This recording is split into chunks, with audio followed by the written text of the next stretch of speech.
16장 1절부터 8절까지 말씀입니다. 저 여러분이 한 절씩 교독하겠습니다. 안식일이 지남에 막달라 마리아와 야고보의 어머니 마리아와 또 살로메가 가서 예수께 바르기 위하여 향품을 사다 두었다가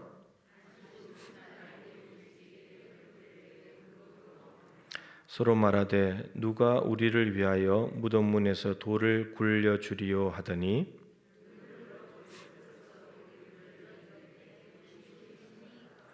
무덤에 들어가서 흰 옷을 입은 한 청년이 우편에 앉은 것을 보고 놀라매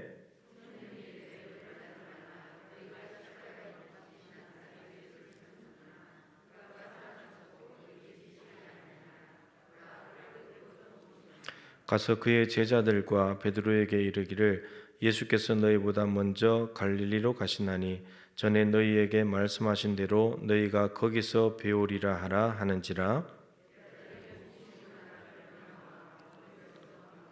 무서워하여 아무에게 아무 말도 하지 못하더라. 아멘. 부활의 증인이라는 제목으로 조선일 목사님 말씀 전하겠습니다.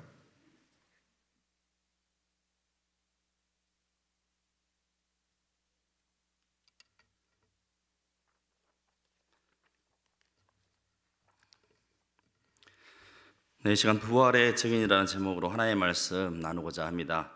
아직도 종종 운전을 하다 보면 길거리에 목격자를 찾습니다. 몇 월 몇 시에 무슨 차량의 사고 장면을 목격하신 분은 연락 바랍니다 라고 적힌 이런 플래카드를 보곤 합니다. 왜 이런 플래카드를 내거는 것일까요? 이유는 단순합니다. 우리 모두가 알고 있듯이 증언해 줄 그 장면을 목격한 증인을 찾는 것입니다.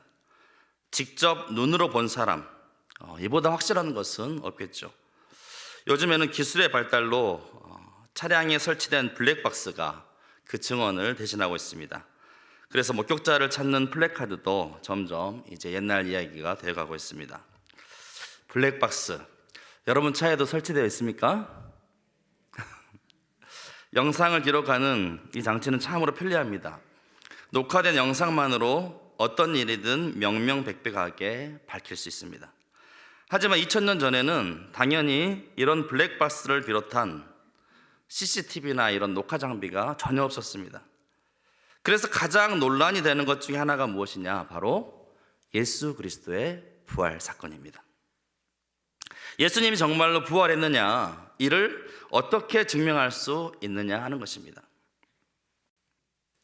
블랙박스나 CCTV 같은 녹화 장치가 없던 2000년 전의 일을 과연 어떻게 증명할 수 있겠습니까? 그렇습니다. 그 해답은 바로 증인에 있습니다. 증인.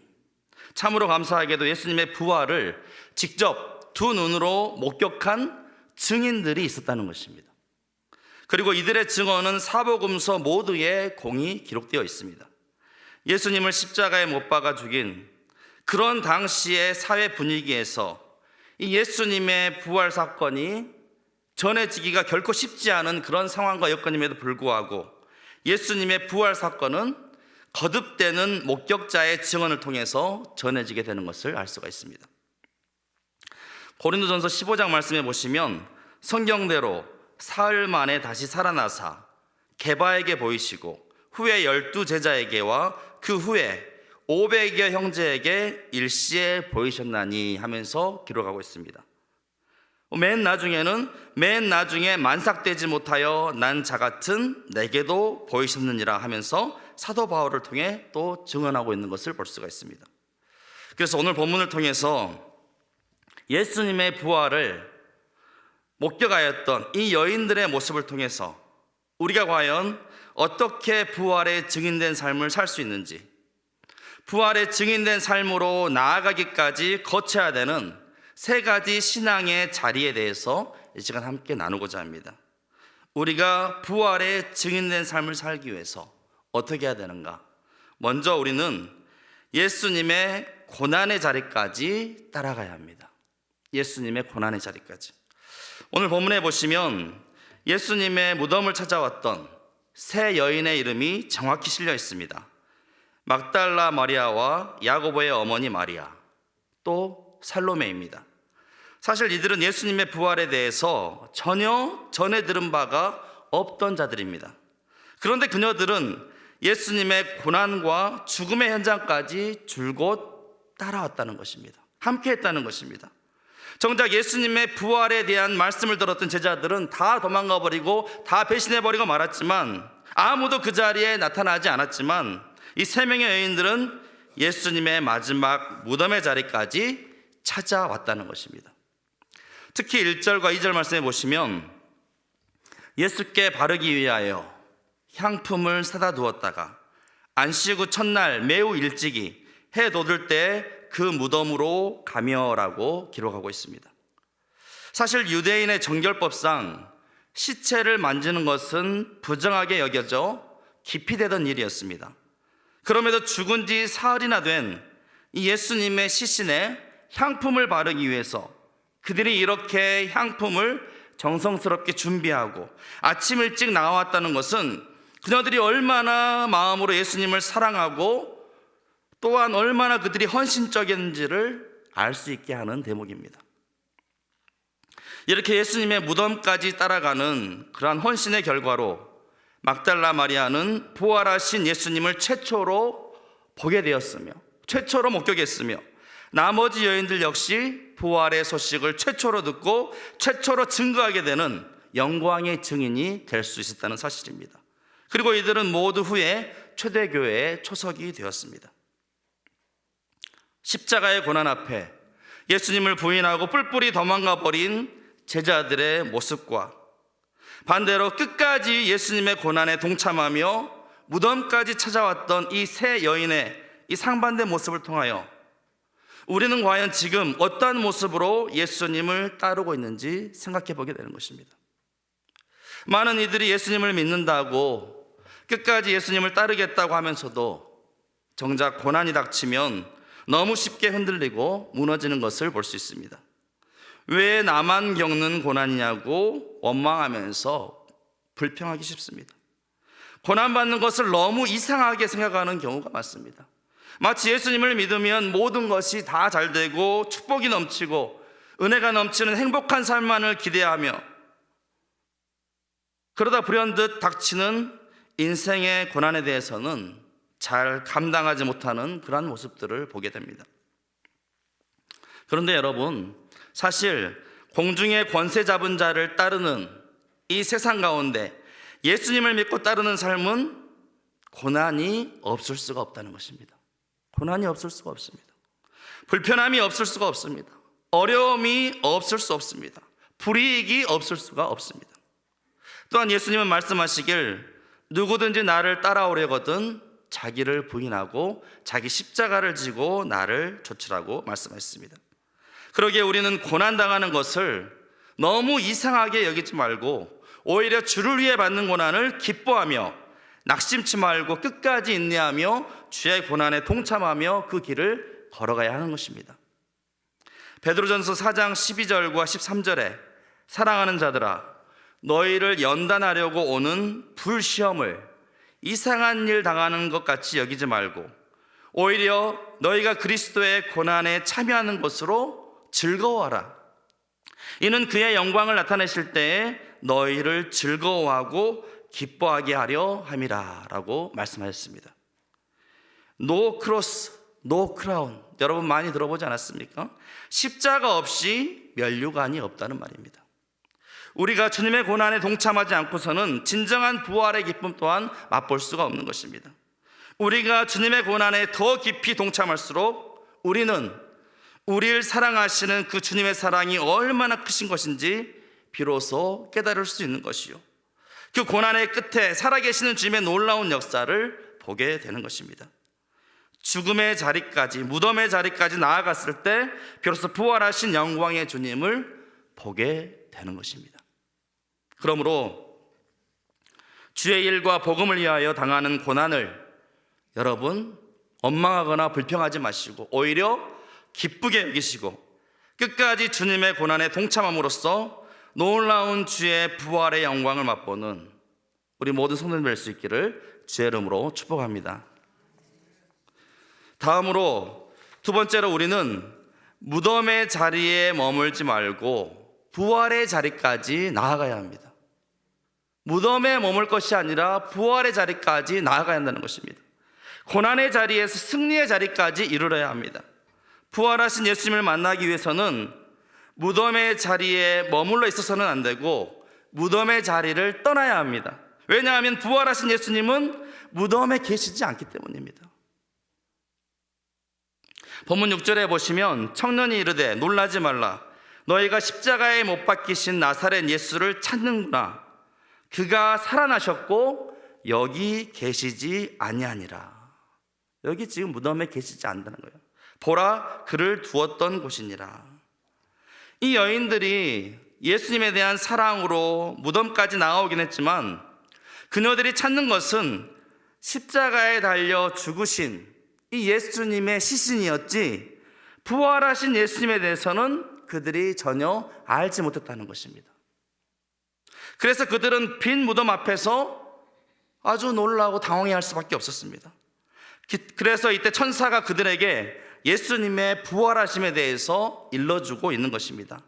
즉 그녀들이 놀라며 무서워할 수밖에 없었던 이유는 무덤에서 살아나신 부활하신 예수에 대해서는 모르고 오직 십자가에 못 박히신 예수에 대해서만 알고 거기에 계속 집착했기 때문입니다. 거기에 머물러 있었기 때문이죠. 따라서 이는 무덤에서 부활하신 예수에 대해서는 모르고 제대로 알지 못하고 온전히 깨닫지 못하고 십자가에 못 박히신 예수에 대해서만 알고 거기에 집착하는 것이 또 얼마나 무지하고 위험한 일인가 하는 것을 우리에게 보여주고 있는 것입니다. 당시 여러분 유대인들이 그 수많은 유대인들이 실패한 이유가 무엇입니까? 그들은 십자가에 못 박힌 예수, 즉 예수를 십자가에 못 박아버리면 그만인 존재로 알았기 때문입니다. 그에 반해 여러분 예수님의 제자들의 모습은 어떠했습니까? 그들도 역시 처음에는 십자가에 달려 죽으신 예수를 보고 다 끝났다고 생각했습니다. 다 도망가 버렸습니다.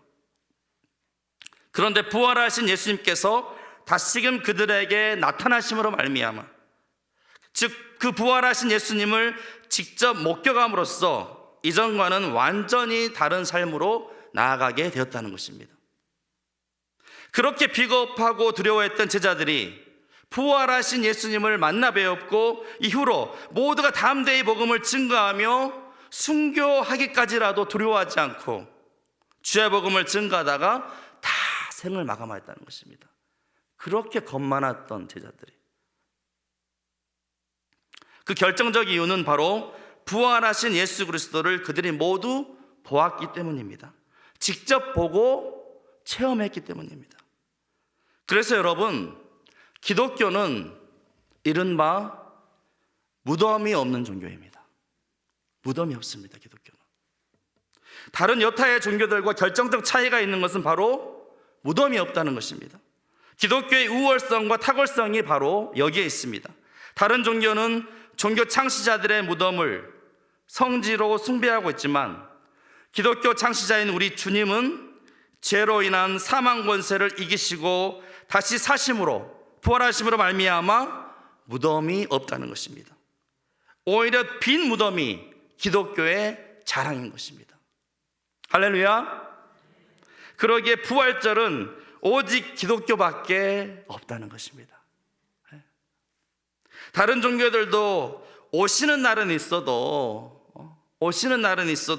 다시 살아나신 날은 기념할 수가 없습니다. 다른 종교들은 기념하고 싶어도 기념할 수가 없습니다.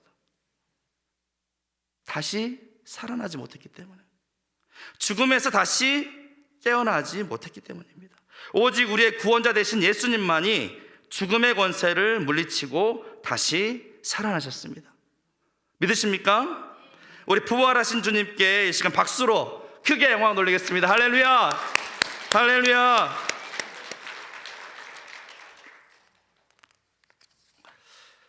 복음이 여러분 복음일 수 있는 이유는 예수 그리스도께서 우리의 죄를 대신하여 십자가에 달려 죽으시고 거기서 끝이 아니라 말씀하신 대로 사흘 만에 다시 살아나셨기 때문입니다.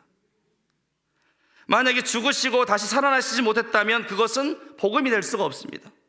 하지만 예수 그리스도는 죄와 사망의 권세를 물리치시고 죽으신 지 사흘 만에 말씀하신 대로 다시 살아나심으로 말미암아 그를 믿는 모든 자에게도 이러한 죄와 사망의 권세를 물리치고 영생을 얻게 되는 놀라운 구원의 은혜를 베풀어 주신 줄로 믿습니다. 그러기에 여러분, 우리는 예수 그리스도의 십자가를 바라봐야 합니다. 그러나 우리는 그의 부활하심도 결코 잊어서는 안 됩니다. 아니 오히려 우리는 부활하신 주님을 더욱더 바라봐야 합니다. 우리가 부활하신 예수님을 바라볼 때, 그 주님을 깊이 만나고 함께 하심을 체험할 때 우리도 제자들처럼 담대히 나아가 주의 복음을 전하는 귀한 사명을 감당하게 될 줄로 믿습니다. 여러분, 증인이 무엇입니까? 증인은 자기가 듣고 본 사실을 진술하는 사람이 바로 증인입니다. 부인할래야 부인할 수 없는 자기가 직접 목격한 것을 말하는 사람이 증인입니다. 그런데 사실 그 당시에는 여자들을 증인으로 인정하지 않았습니다. 그 당시에 여성의 권위가 그렇게 떨어져 있었기 때문에 이 여성들을 증인으로 받아주지 않았다는 것입니다. 인정하지 않았다는 것입니다. 당시 사회가 그렇습니다. 하지만 빈 무덤과 이후 되살아나신 예수 그리스도를 본 여인들은 예수님의 부활을 최초로 본 목격자가 된 것은 물론이고 최초로 부활을 증언한 영광의 증인이 될 수 있었습니다. 여러분, 우리가 이러한 여인들처럼 때때로 우리가 비록 부족하고 또 연약하다 할지라도 지금도 살아계셔서 역사하시는 부활의 주님을 바라보면 우리 또한 담대히 부활의 증인된 삶을 살게 될 줄로 믿습니다.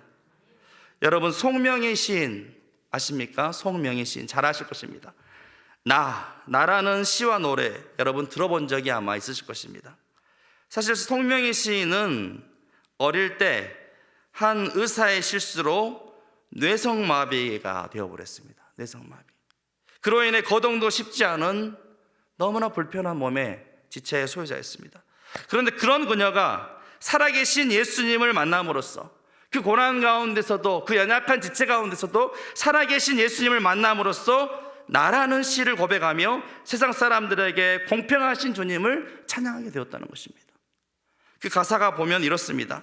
나 가진 재물 없으나, 나 남이 가진 지식 없으나, 나 남에게 있는 건강 있지 않으나, 나 남이 없는 것 있으니, 나 남이 못 본 것을 보았고, 나 남이 듣지 못한 음성 들었고, 나 남이 받지 못한 사랑 받았고, 나 남이 모르는 것 깨달았네.